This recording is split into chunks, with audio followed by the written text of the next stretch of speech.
Existe-t-il un sens de l'histoire pouvant conduire à considérer les hommes comme des automates entièrement mus par une force extérieure? Ou faut-il plus humblement considérer que l'histoire a le sens que les historiens veulent bien lui donner? Ce que veut Hegel, l'histoire ne le veut pas a priori, mais le philosophe le lui fait vouloir a posteriori. L'histoire semble bien être faite par les hommes. Ceux-ci sont responsables de leur histoire, ce qui n'exclut cependant pas la possibilité de la prégnance d'une loi naturelle ou l'intervention délibérée d'une providence. Mais existe-t-il des mécanismes qui rendent certaines évolutions inéluctables, par exemple la décadence?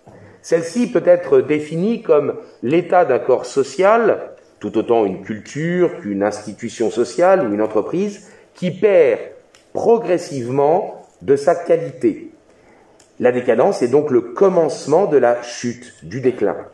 En Europe, le concept de décadence est véritablement entré dans les débats politiques et littéraires à partir de la décennie 1880, même si, bien entendu, des auteurs tels Montesquieu, à propos de l'Empire romain, avaient évoqué la question auparavant et qu'une certaine ambiance intellectuelle décadentiste avait commencé dès les années 1830 sous l'influence du romantisme. Les différentes attitudes vis-à-vis de la décadence dépendent bien sûr de l'analyse qui est faite de la réalité ou non du phénomène. Ce sera notre première partie. Et des causes qui peuvent être identifiées, ce sera notre deuxième partie. Reste à savoir si, malgré la décadence, une renaissance peut être ou non envisageable. Ce sera notre troisième partie. Les attitudes vis-à-vis de la décadence. Les attitudes vis-à-vis de la décadence, varient en fonction des convictions philosophico-politiques. On peut croire ou non à la possibilité de la décadence, et si l'on y croit, on peut ou non la craindre. Car d'aucuns peuvent même la souhaiter. Une sorte de masochisme suicidaire peut conduire à se délecter de sa propre corruption. En outre, les fantasmes révolutionnaires et totalitaires peuvent conduire à créer délibérément des ruines, c'est la notion de désolation chère à Hannah Arendt, des ruines, n'est-ce pas, pour tenter de bâtir un nouveau monde. D'aucuns pensent que la décadence est une vue de l'esprit, ce sera le premier point, tandis que d'autres la considèrent inéluctable, ce sera le second. La négation de la décadence. L'idéologie du progrès préside à la négation du phénomène décadentiel. Elle consacre la croyance dans un perfectionnement global et linéaire. Le progressisme promeut et promet une sorte de paradis terrestre. Certains auteurs avaient même annoncé, vous le savez bien, le triomphe définitif du progrès. C'est le fameux Francis Fukuyama qui avait affirmé la fin de l'histoire à la suite de l'effondrement du bloc soviétique. Confronté à un réel quelque peu récalcitrant, le progressisme a lui-même cherché à progresser pour se justifier. Il en est arrivé au stade du bougisme, néologisme créé par Pierre-André Taguieff, une idéologie donc fondée sur une promesse de salut dans et par le mouvement en avant perpétuel. Moins ambitieuse, bien que dans la même veine, la théorie du contractualisme social conduit à rejeter l'idée de la décadence, puisque les membres du corps social peuvent refaire, de façon sinon officielle, du moins tacite, à chaque instant, le pacte d'association. Je ne développerai pas cette idée, mais il est bien évident que nombre d'argumentaires aujourd'hui pour dénier la réalité d'une supposée ou d'une possible décadence s'appuient évidemment implicitement sur cette théorie du contrat social. Il n'y a pas de décadence puisque le corps social se renouvelle constamment. Voilà pourquoi des auteurs comme Alain Finkielkraut, Michel Houellebecq, Michel Onfray ou encore Éric Zemmour, ce n'est pas moi qui les ai choisis, c'est ces auteurs-là qui ont été dénoncés par un commentateur que je vais maintenant citer. Ces auteurs, qualifiés donc de déclinistes, ont pu être dénoncés comme ayant, je cite, perdu le sens du réel. Ils ne semblent plus en mesure de surmonter une affectivité, je cite toujours, faite de peur et d'agressivité, quand ils développent dans leurs œuvres des scénarios, je cite, catastrophistes et des visions d'avenir purement délirantes. Que ce soit en principe ou hic et nunc, eh bien la décadence de la civilisation est donc niée. Pour autant, évidemment, il y a d'autres auteurs qui, eux, considèrent que la décadence est inéluctable, c'est le second point. En réaction à l'approche artificialiste de la société, s'est développée une vision organiciste ayant au moins au départ les apparences de la pensée classique, et vous verrez que dans la troisième partie, je conteste le fait que cette vision organiciste moderne, développée au XIXe siècle, ne soit véritablement une vision classique. Bon, en tout cas, pour l'instant, partons sur l'hypothèse que c'est une vision qui a les apparences de la pensée classique, et cette vision organiciste porte en elle l'idée de la décadence, la possibilité de la dégénérescence. À l'occasion de l'œuvre littéraire, bien entendu, de Baudelaire, Paul Bourget s'est fait en 1883 le théoricien de la décadence. L'influence de ses réflexions sur les penseurs de son temps, en particulier Friedrich Nietzsche, est difficilement compréhensible aujourd'hui, tant son nom et son œuvre, sauf peut-être un de ses romans, Le Disciple, eh bien, sont oubliés. La décadence est identifiable par le délitement du corps social, par le désassemblage des cellules qui le composent, par la déconstruction de son unité.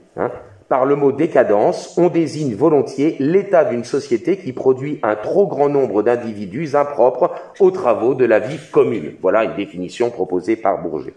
Sa vision s'appuie sur une double conception, donc organiciste, on l'a dit, mais aussi vitaliste. Et c'est là où il faut garder en mémoire cette idée qui est évidemment centrale dans tous les argumentaires dénonçant ou parfois se réjouissant de la décadence. La citation que je vais vous faire est un peu longue, mais elle mérite d'être faite tant elle est fondatrice. Je cite : « Une société doit être assimilée à un organisme. Comme un organisme, en effet, elle se résout en une fédération d'organismes moindres qui se résolvent eux-mêmes en une fédération de cellules, l'individu et la cellule sociale. Pour que l'organisme total fonctionne avec énergie, il est nécessaire que les organismes composants fonctionnent avec énergie, mais avec une énergie subordonnée. Et pour que ces organismes moindres fonctionnent eux-mêmes avec énergie, il est nécessaire que leurs cellules composantes fonctionnent avec énergie, mais avec une énergie subordonnée. Si l'énergie des cellules devient indépendante, les organismes qui composent l'organisme total cessent pareillement de subordonner leur énergie à l'énergie totale, et l'anarchie qui s'établit constitue la décadence de l'ensemble. L'organisme social n'échappe pas à cette loi et entre en décadence aussitôt que la vie individuelle s'est exagérée sous l'influence du bien-être acquis et de l'hérédité. Donc le cœur de l'analyse de la décadence s'appuie sur une analogie entre l'évolution des civilisations et celle des êtres vivants. Dans cette vision, la décadence est inéluctable. La ruine est vraiment la loi de tout ce qui est, du plus humble des hommes à la plus majestueuse des civilisations. Écrit un auteur. Tout ce qui est humain est périssable. Les civilisations obéissent au schéma du vivant, naître, grandir, se fatiguer, vieillir, mourir.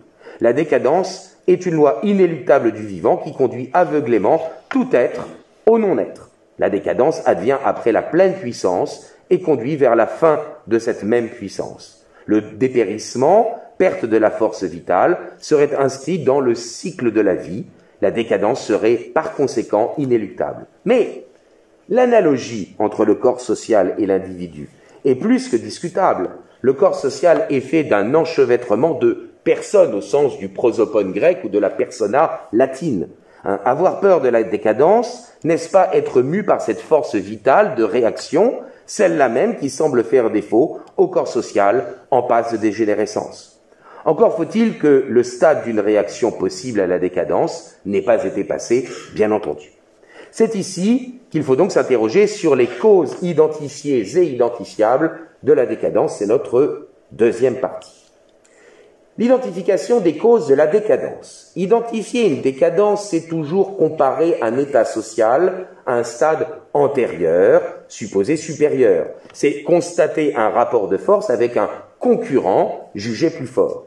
La décadence est chronologiquement et spatialement relationnelle.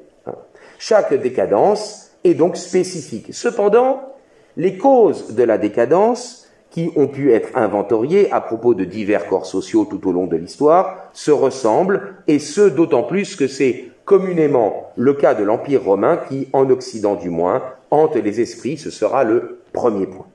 Toutefois, des penseurs de la décadence ont cherché à établir un système explicatif universel et atemporel. Ce sera le second point. Pardon. La matrice romaine de la pensée de la décadence. L'analyse des conditions de la pérennité d'un corps social d'une part et des causes de son effondrement d'autre part sont couramment parallèles. Une société ne subsiste qu'à la condition d'être capable de lutter vigoureusement pour l'existence dans la concurrence des races, écrivait Paul Bourget. Une civilisation lutte d'abord contre ce qui la met en péril. Elle n'existe qu'autant qu'elle a raison de ce qui la menace et veut sa fin. Dès qu'elle naît, elle fait face à ce qui la menace et veut sa fin. Ça, c'est une citation de Michel Onfray. La civilisation meurt quand ce qui la menace, depuis qu'elle est, a finalement raison d'elle. Mais ce qui mine une civilisation, ce sont tant des forces internes qu'externes.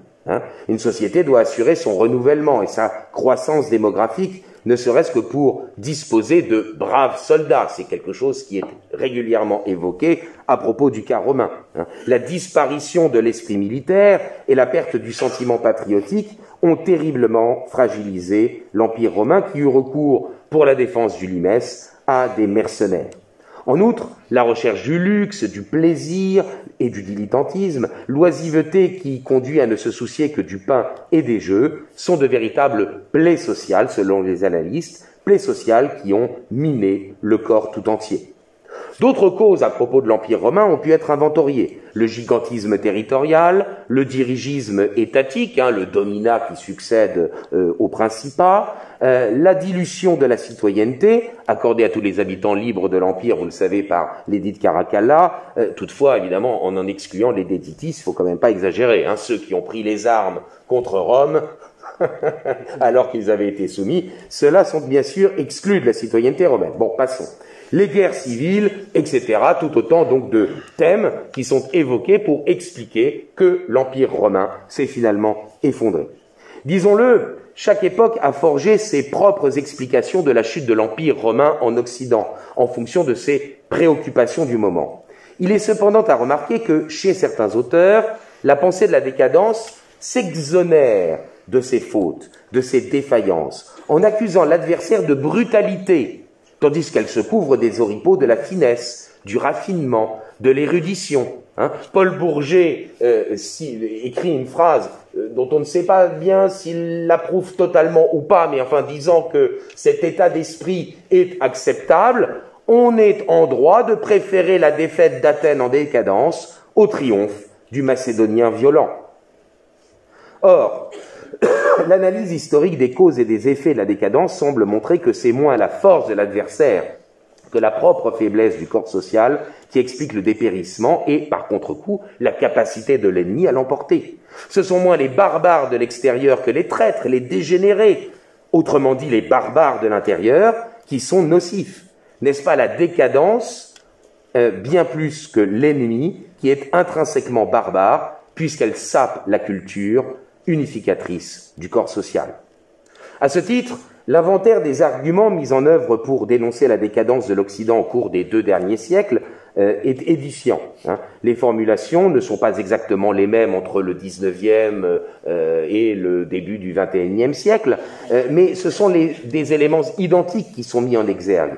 Il n'y a d'ailleurs rien là de très étonnant puisque c'est la même société, mue par les mêmes principes, qui est analysée simplement à des stades de développement différents. Quels sont ces éléments identificateurs de la décadence qui sont inventoriés donc dans les 2 derniers siècles?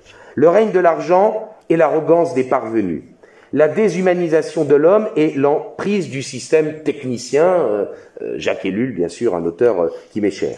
Les désordres urbains, l'insécurité, l'anonymisation de la vie, la précarité sociale, la faillite des structures d'encadrement, l'Église, la famille traditionnelle, les partis politiques de masse, les syndicats, la crise de l'autorité, que ce soit celle du père, du maître ou de l'État, la dégénérescence des mœurs et l'effondrement démographique, la dégradation identitaire et la hantise de la guerre civile. Tout cela est-il cependant réductible à une seule cause? Il faut en venir donc à la proposition d'un système explicatif de la décadence, c'est le second point, un système universel et atemporel du phénomène décadentiel.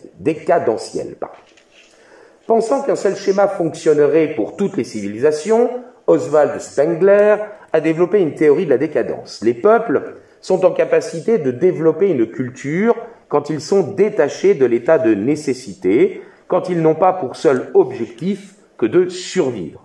La culture extériorise, matérialise ce qui est contenu dans leur âme. Mais la culture où l'âme s'exprime finit par épuiser les possibilités d'expression de cette âme. La culture se fige, puis meurt quand l'âme a réalisé la somme entière de ses possibilités. Il n'y a plus de nouveauté sauf dans les mélanges de ce qui existait déjà. Quand la culture s'est toute extériorisée, nous dit Spengler, il n'y a plus de sève, mais uniquement du bois mort. C'est là qu'apparaîtrait, selon lui, la civilisation.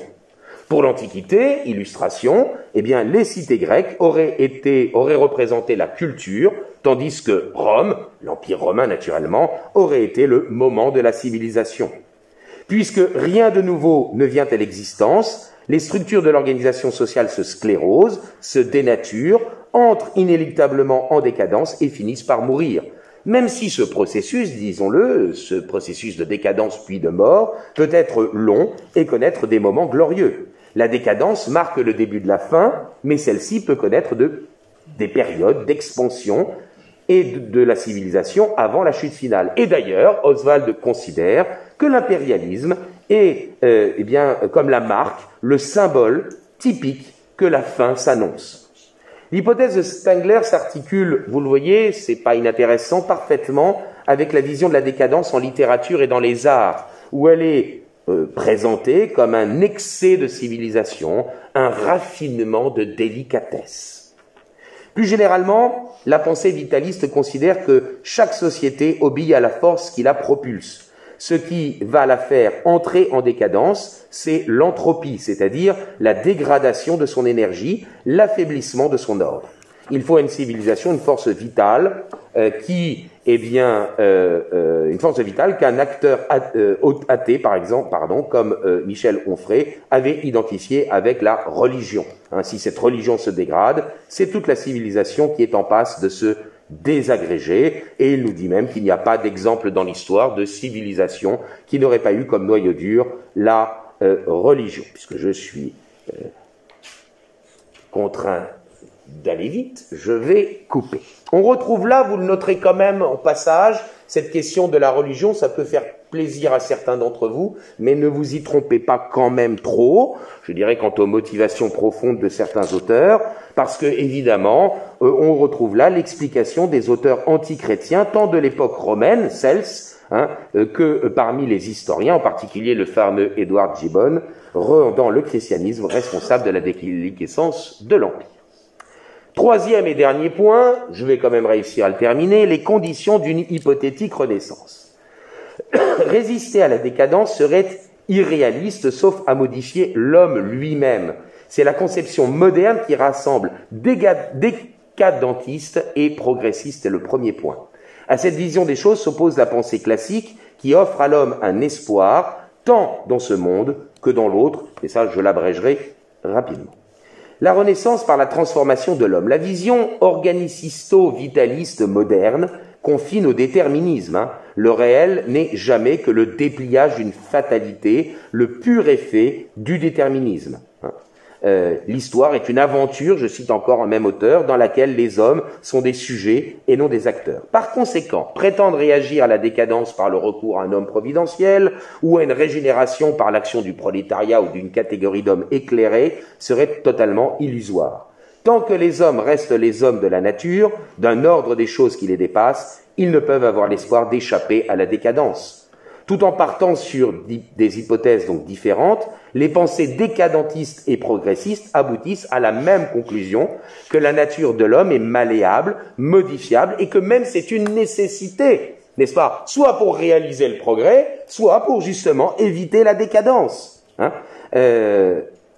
L'un des hommes qui illustre cela, eh bien évidemment, c'est Nietzsche, pour qui les caractéristiques fondamentales du décadent est l'hyper-excitabilité de la sensibilité et l'incapacité à résister aux sollicitations à cause de l'épuisement de la volonté de puissance, elle-même résultat d'un excès de civilisation.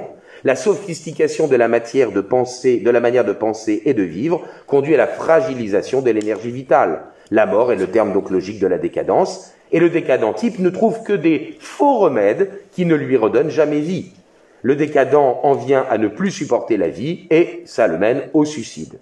Mais la dégénérescence est contagieuse. Il est donc indispensable de procéder à l'ablation du corps social de la partie dégénérée et au contrôle des naissances. L'idéologie décadentielle conduit donc à l'eugénisme, tandis que l'idéologie progressiste, considérant que la nature humaine aurait déjà évolué naturellement, est favorable à une évolution délibérée, ce qui mène, vous le savez bien, au transhumanisme, voire au post-humanisme. De la même manière d'ailleurs que la société serait le résultat d'un contrat, et bien de la même manière que serait un artifice, cette société, eh bien la nature humaine pourrait elle aussi devenir artificielle. À cela s'oppose la pensée classique, la vraie pensée classique. Si les civilisations sont soumises, et donc je termine là-dessus, si les civilisations sont soumises au même cycle que les organismes vivants, la culture est comme la journée. Elle a un matin, un midi et un soir. Mais la nuit n'est pas synonyme d'anéantissement. Après la nuit, revient le jour. Vous voyez que je peux être poète, moi aussi. Les Grecs anciens avaient une vision cyclique de l'histoire où l'âge d'or était dans le passé, mais ils admettaient l'idée et donc ils admettaient parfaitement l'idée de la décadence. Je ne dis pas que c'est une pensée moderne d'admettre la décadence. On peut être un classique et effectivement envisager qu'il puisse y avoir une décadence. Mais le cycle de dégénération des régimes politiques, timocratie, aristocratie, oligarchie, démocratie, ochlocratie, et ça c'est Polybe, monarchie, tyrannie, tel qu'il apparaît chez Platon ou chez Polybe, portait en lui-même une capacité à la régénération. La pensée classique distingue bien le pur du corrompu, l'harmonie de l'hubris, ce qui est conforme à l'ordre des choses de ce qui est décadent. Mais il y a une divergence profonde entre la conception organiciste classique de sa version moderne, qui conduit au fatalisme du vitalisme et au pessimisme décadentiste. Pour la pensée classique, l'essence, que ce soit la nature humaine ou la culture, est actualisée de manière permanente dans des existences différentes. Je renvoie évidemment à saint Thomas d'Aquin. Ainsi, l'homme procrée-t-il ? Il participe au maintien et à la perpétuation de l'ordre des choses, tant naturel que culturel. Tout en étant différent de chacun de ses parents, l'enfant le continue. Il les remplace et leur succède. À chaque génération, il y a à la fois perpétuation et renouvellement. Une culture n'est jamais parfaitement stable, immuable, sans mouvement ni changement, et pourtant, elle se perpétue et se prolonge. L'architecture romane a été, suivie par l'architecture dite gothique. Bon, la musique classique succède à la musique baroque. Toutes sont bien des visages différents d'une même culture. Je vous passe la question du droit romain transformé en ratio scripta par la pensée moderne, mais alors que ce droit romain était évidemment dans la pensée médiévale quelque chose de parfaitement vivant. Bien, ça me mène trop loin. Ce n'est pas donc l'identique qui conjure la décadence, mais la tradition. Et j'introduis cette notion qui me paraît absolument essentielle. Celle-ci n'est pas l'immobilité, sinon elle ne serait qu'une mentalité d'antiquaire. Dans le traditionnalisme, le passé n'est pas muséifié, il reste vivant. La tradition est un principe actif dans le présent. Démographie et tradition sont donc les deux ressorts de la vie d'un corps social. Et dans ces conditions, une société qui refuse la vie par la contraception, par l'avortement, j'ose espérer que cette fois-ci, si je parle de l'avortement, ça ne conduira pas à la censure de mon article comme dans un autre colloque, et par conséquent, évidemment, une société qui refuse la vie, eh bien, s'auto-flagelle. C'est la question de la repentance, de la pensée de la culture, etc. Mais c'est bien elle-même qui se suicide ou se perpétue, et non pas, n'est-ce pas, un fatalisme. Elle le peut d'autant plus que les combats qu'elle a à mener, peuvent lui permettre de prendre conscience de son état, d'éviter tant son auto-adulation que sa propre détestation.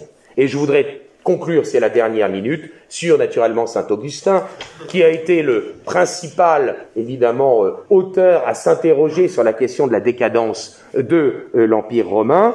Bien sûr, il se dit que, eh bien, si Rome doit périr, eh bien que Rome périsse, puisque si Rome périt, c'est qu'elle n'a pas été la cité de Dieu, qu'elle n'a pas réussi à réunir des hommes justes, c'est-à-dire des hommes qui cherchent Dieu. C'est vrai qu'il a une vision un peu moralisatrice et pas simplement juridique de la justice. Ça n'est pas le sujet, ce qui permet évidemment, vous le savez bien, à l'époque médiévale, de développer ce qu'on appelle l'augustinisme politique. Mais pour autant, évidemment, saint Augustin, eh bien, constate la décadence de l'Empire, mais il pense que ce qui est avant tout important, eh bien, c'est les épreuves que l'on subit. C'est ce que l'on va tirer de ces épreuves. Ce n'est pas le martyre des justes qui est scandaleux, c'est de savoir qu'est-ce que les justes vont pouvoir en faire du mal. Nous sommes en capacité, l'homme est en capacité d'en tirer un bien. Et au-delà de la patrie céleste, de la patrie terrestre et de ses affres, il y a bien sûr la patrie céleste. Et je pense que c'est un bon sujet, enfin une belle notion pour conclure à peu près dans les temps. Je vous remercie.